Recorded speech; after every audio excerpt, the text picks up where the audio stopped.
Welcome to the Minimalist Educator Podcast, a podcast about paring down to refocus on the purpose and priorities in our roles, with co-hosts and co-authors of the Minimalist Teacher book, Tammy Borneman and Christine Arnold.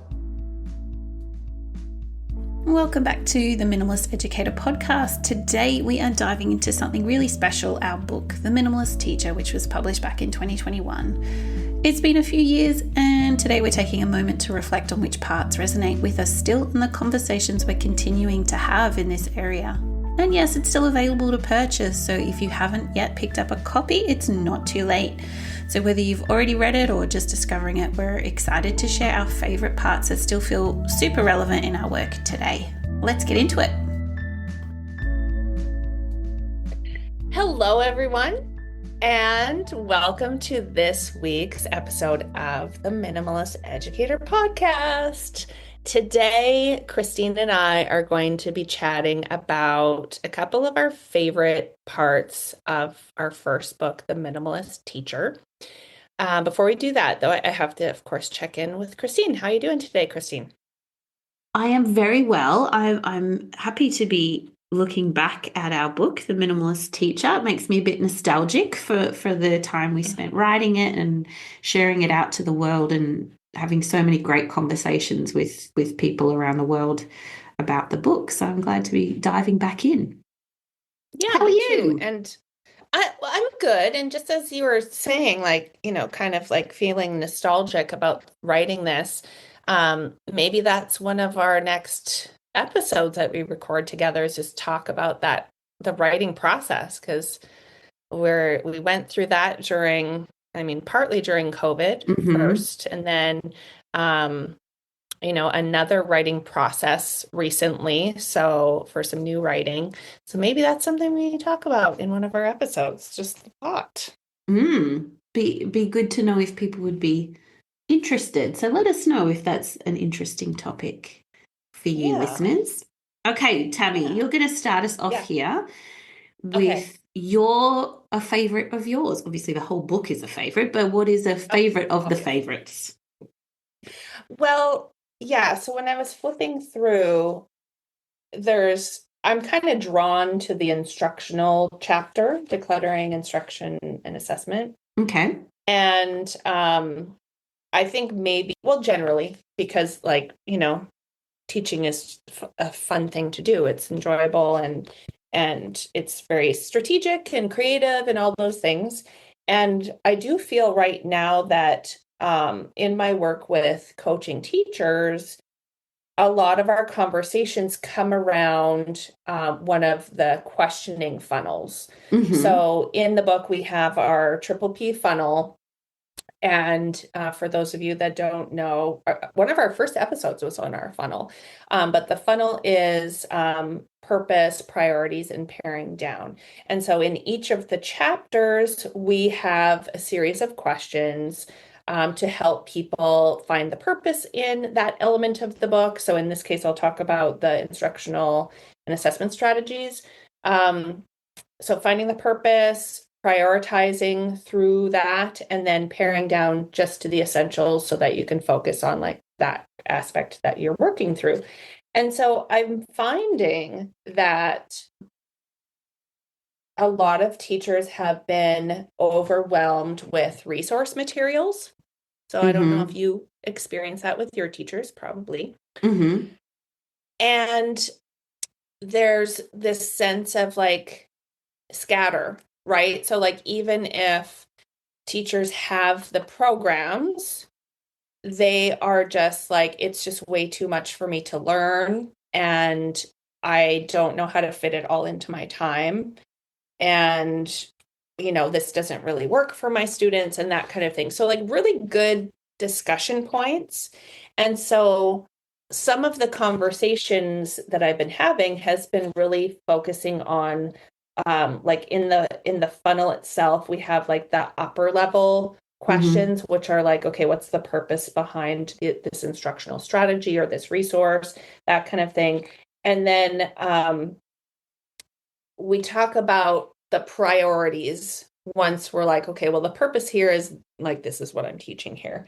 But then when we start looking at some of the priorities, like general overarching priority question might be, well, what's the priority in your instruction or assessment for that day, this period, that student? Mm-hmm. And what are your priorities when you're designing the instruction? So I think, and feel free to jump in because I'll just rattle on for a while here. But but there's teachers forget that they're the teacher sometimes and they're in control of what they bring to their students. And so I've had a few conversations about the design. So like, yes, you have these materials, but the publishers of that book don't know who's in front of you. Mm-hmm. Like, this is a general guide. So they give you plenty of ideas and they give you the content, but they don't know specifically the kids that sit in your seats. So they kind of forget that they have the ability to take what's there in front of them and design it for their students. And so sometimes that feels, again, overwhelming because they're like, well, it's already in the book and why am I like redoing it? I'm like, but you're not redoing it. One of the things that I've told teachers is like, because a lot of the materials are digital, right? So all the tabs are open and the screen is like got all the stuff on it. And I'm like, just read through what you're teaching for that day or that week, then close your computer and just think about, okay, what do I actually need to teach this week? What's our objective? What's the expectation? Whatever the language is, what's the learning target? Summarize it and then design what you're going to teach yourself. So you are still going to go into your guides and use the text and use some of those strategies, but just really pare down, like once you know what your priority is, after you've read through everything and done your mental summary or written summary, just pare down, like, what do you actually really need to teach this, like on Monday or Monday to Wednesday? And that's helped some teachers just be like, oh, actually, yeah, I kind of thought I always had to have everything open. So I'm looking at all the things. And I'm like, no, don't. That's just like, it's a really bad idea. And it's like bad for you mentally to have all that visual clutter, first of all. And then it just like stresses you out. So that's been an interesting set of conversations with a few different teachers because I'm hearing similar things. What do you think about all that? I think that's important to note. And even adding on to that is you may have adapted or modified something once for one group of kids, but you may need to keep doing it because your kiddos that are in front of you in the following years are not necessarily going to be needing exactly what you adapted the first time. So it is kind of part of the deal is that you've got to keep being responsive to the people that are in front of you, right? So yeah, that published book isn't going to meet the needs of everyone year after year after year. There's just no way. Like, we're human beings. There's no way that it's going to be the right thing for everybody. Right. And some schools, not many that I work with, but I've had this experience where you're told by your administrators, like, we're teaching this with fidelity. And that can mean different things, right? So like, does that mean you're just teaching, lesson 1 this day, lesson 2 the next day? Or does that mean like you got to use all the stuff that's in there? Because that's a different type of fidelity. So I think it's important to understand what that means as instructional practitioners, right? Like, it's not reasonable. And I hope to think that, administrators or curriculum coaches are not making teachers teach all the things because there's just not enough time anyway. So it's not realistic. But when we're talking about teaching with fidelity, it's like, yes, we're going to use this unit as it is in this pace. And so we're all going to try to stick together. But within that, we have to ask the questions, is this going to meet the needs of the students that are in front of me? And if not, I'm not going to do that, or I'm going to modify it. And so I think that's a really important thing to just distinguish between, is what does that mean if we have to really teach it to the book, versus like how much do we get to modify and that kind of thing. Because that can relieve some of the stress for teachers too, because like that is a pressure, right? To stay with the pacing guide and with your other counterparts on your grade level. But it's also just you have to move along too. So that's why we have pacing guides to help us out. But it's like we can't, if our students need more time with something, we have to provide that time. And then, we've talked about planning and buffers and things like that in the past. So it comes down to how that's going to look long term as well. But yeah, one of the key questions in this section of the funnel that I often talk about with teachers is, how can we effectively differentiate to meet all learners' needs without getting complicated? And I think now that becomes more of a universal design for learning approach, right? So if we have planned out, if we're using our resources that are in front of us, or if you're creating your own curriculum, either way, you're looking at your students first, and then you're looking at, okay, well, here's our standard that we're going to meet. How are we going to approach this? And so often I feel like that feels like the most uncomplicated way to look at it. Right? Like starting with them and the standard, and then like, okay, well, how are we going to build out from there? Because then you're not starting with the resource first and then trying to fit your kids into it, which is what teaching is a lot of the time. And we have to plan like that because that's what we have. But what are your thoughts on that?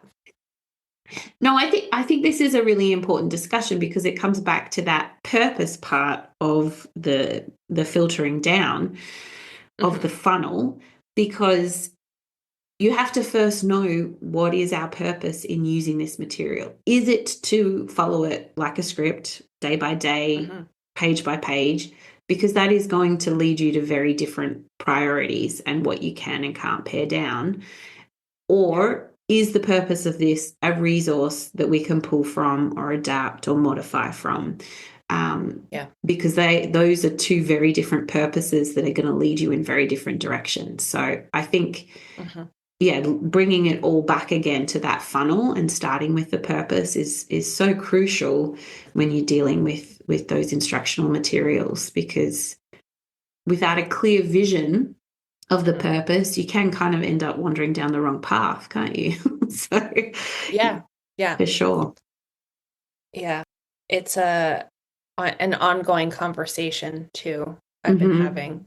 So like some teachers, their mind is just really hooked into, I have all this stuff and I'm overwhelmed, and it's been hard for teachers to kind of get past, even with the coaching, like, okay, well, let's think about what we're doing here. What is the purpose of all of this stuff, or what's the purpose of this, and how are we trying to navigate what your priorities are while meeting the needs of your students? And so bringing the students to the forefront has been really helpful for teachers to kind of refocus on like what they're doing in the classroom, because it's about them, right? It's about, are they going to meet the expectations? Am I providing the best kind of learning opportunities that I can?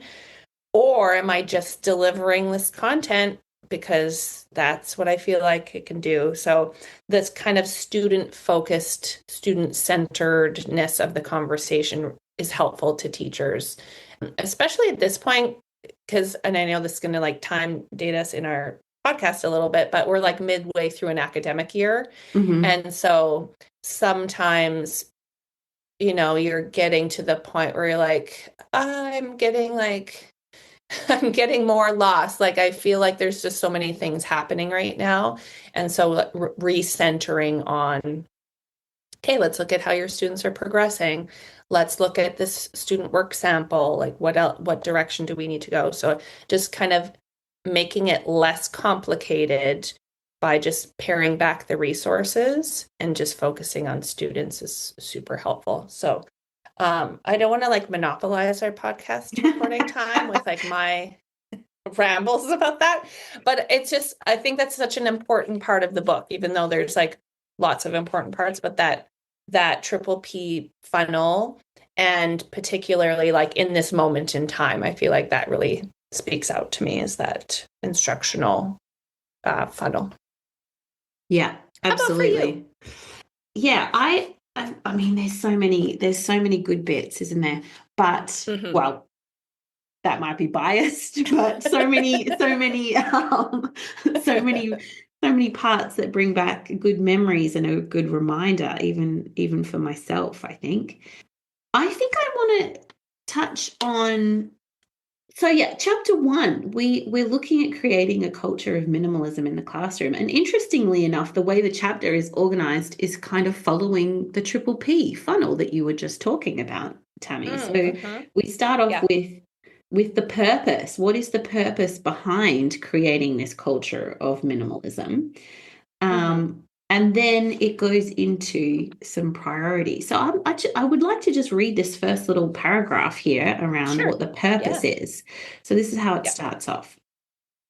The term culture can bring to mind a variety of different images or meanings.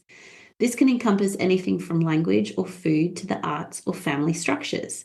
Ultimately, a culture is a shared set of values and practices that are held by a group of people.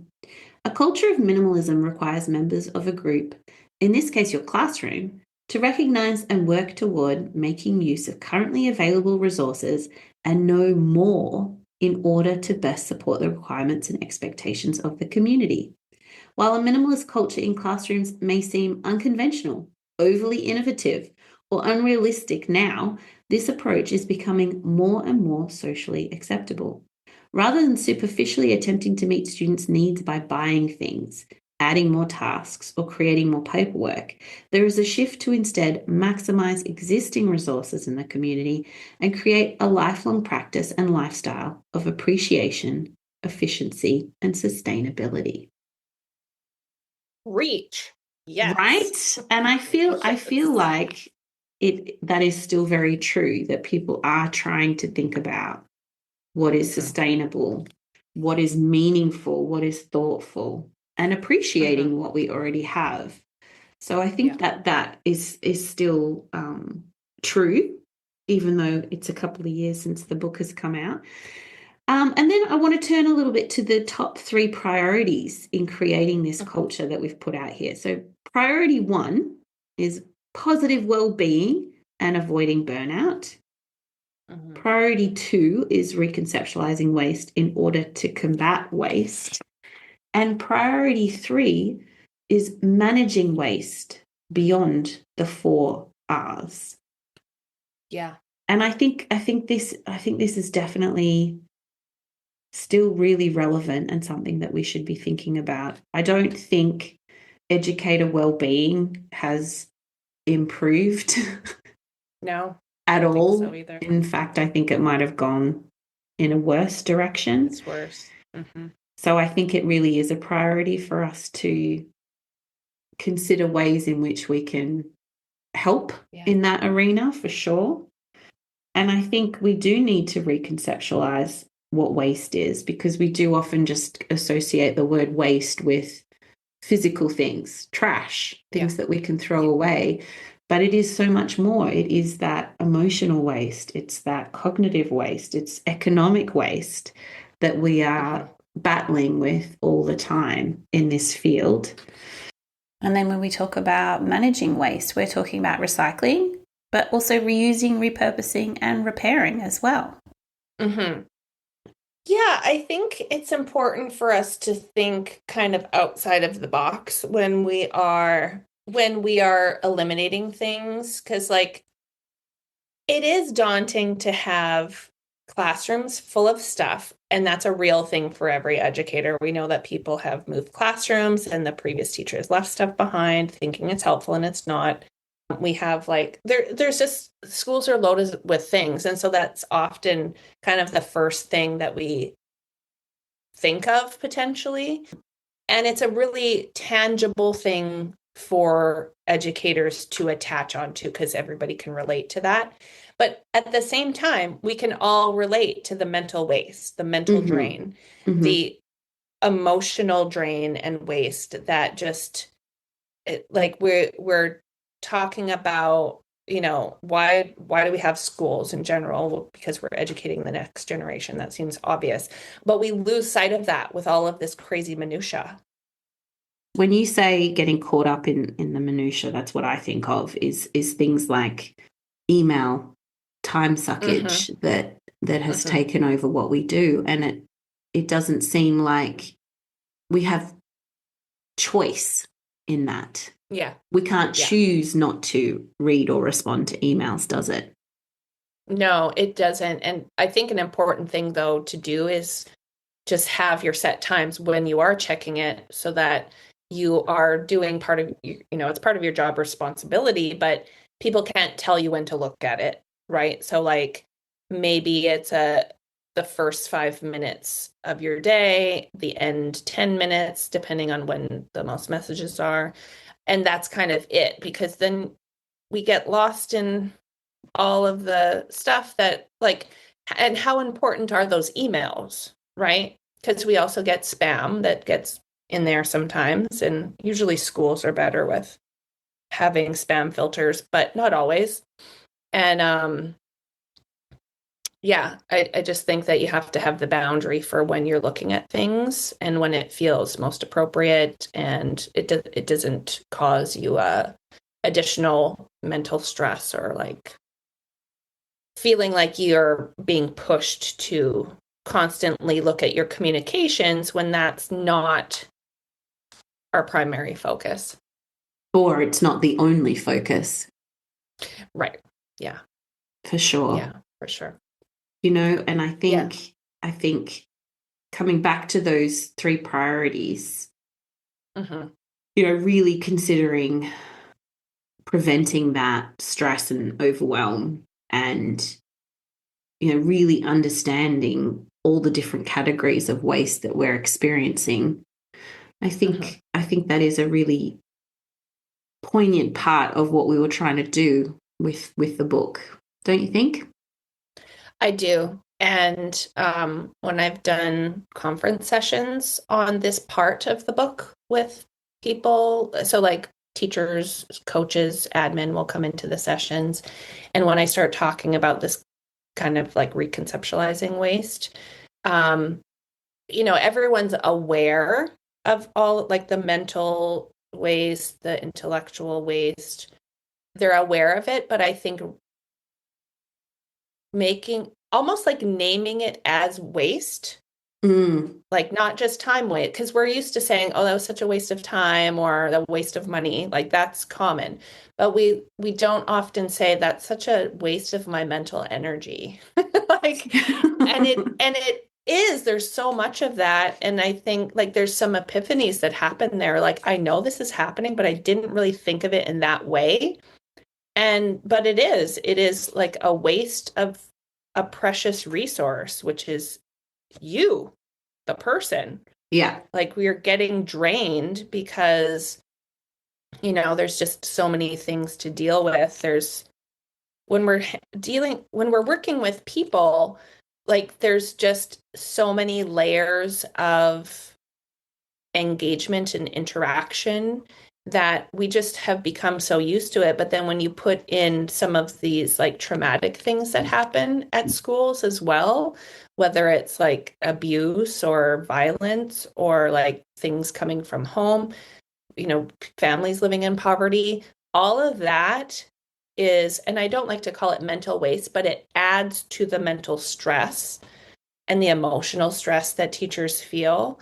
And just being who we are as caregivers and educators, like we take that on without intentionally doing so. It's just part of our nature often. And so it's hard to like not think about students and families when we're out of the physical school space.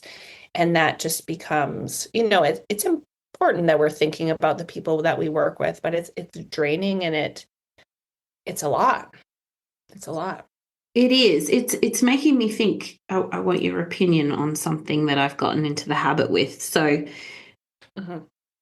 I just, while listening to you talk, I've realized that quite often I will start a team meeting by saying, look, I had this on my agenda for something for us to do, like talk about, reflecting or looking at assessments or this new initiative that's coming up. But do we have the bandwidth to tackle this right now? Yeah. And not to put to the side the important work that we need to do, but I'm trying to be conscious of the fact that me spending the day talking to adults puts you in a very different mind space to people who are in front of the kiddos. And so we don't want to waste our time trying to tackle something we're not quite ready for. But also trying to acknowledge the fact that you might not be ready for it. You might be ready for it, but you might not be ready for this work right now. So do you think that's a helpful strategy, or do you think sometimes we just need to get on it and get what we need to get done? Well, yeah, I think that just leaving that space open to say, I need a minute. Like, yeah, it was a rough day. Can we just have like a couple minutes to just like sit in silence or something like that? But I do, we do have things that are on the agenda that might be time sensitive and might not be.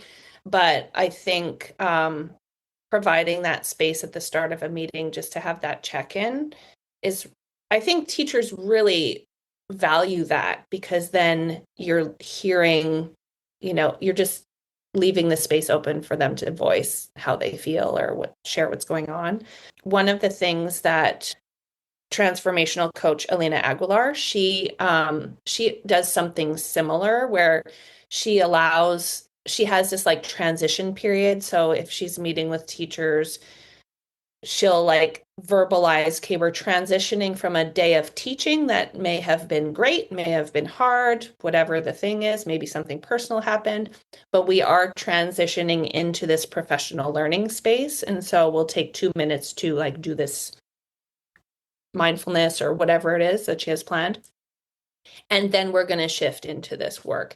And so I think that like naming that too, where we're transitioning from this space to that, recognizing this has been a great day, terrible day, whatever, and we're going to move forward because these are some of the things we still need to do for our students and for ourselves. So like it's going to help our students, it's going to help us as teachers, it'll help clarify some things, whatever the task is.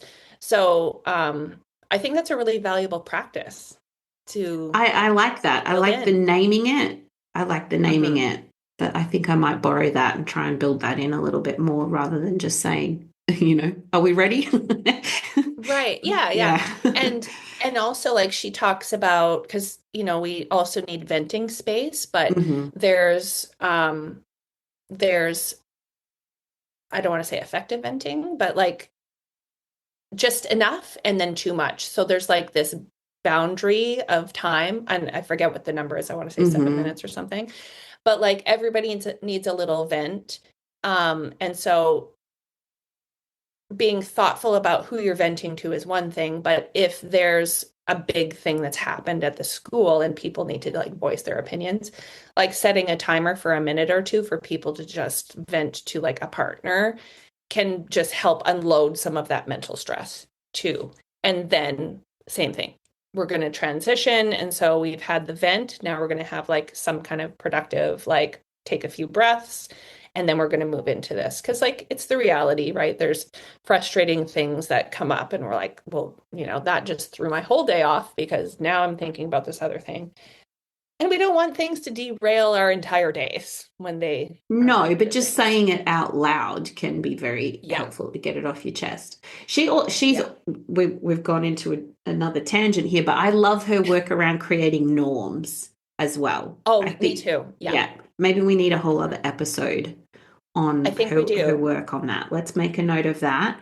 But just to bring it back again, what we're talking about is like giving that space to try not to waste people's time and emotions and effort, and to bring it back to that idea of building this culture where we're not burning people out, that we're actually being productive and efficient and hopefully joyful in what we're doing. I agree. And part of that is like we're building each other's emotional intelligence when we do these kinds of things as well. And when we have, strong, emotionally intelligent adults, we translate that we build that into how we teach our students. And that again goes into like how we're building culture for our students in the classrooms. And when we have a focus on, being productive people and doing what we can, like doing the things that we can really do well with what we have and not adding things to our plate, I guess, again, cliche, but it is a plate that's overloaded. But when we can build a strong culture of like really focusing on what matters, then we're just setting ourselves up for success. Yes.